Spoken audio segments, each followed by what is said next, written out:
Hello everyone! Do we really use only 10% of our brain? Let's find out. The short answer is no. It is a myth. The myth that humans only use 10% of their brains has been debunked by studies. According to a survey from 2013, around 65% of Americans believe that we only use 10% of our brain. However, large areas of the brain are used for all sorts of activity, from seemingly simple tasks like resting or looking at pictures to more complex ones like reading or doing math. The 10% myth was popularized in the early 1900s and has been perpetuated by popular culture ever since.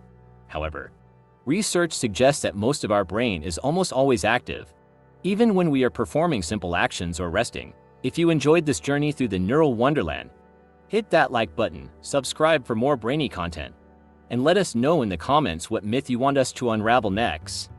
Goodbye.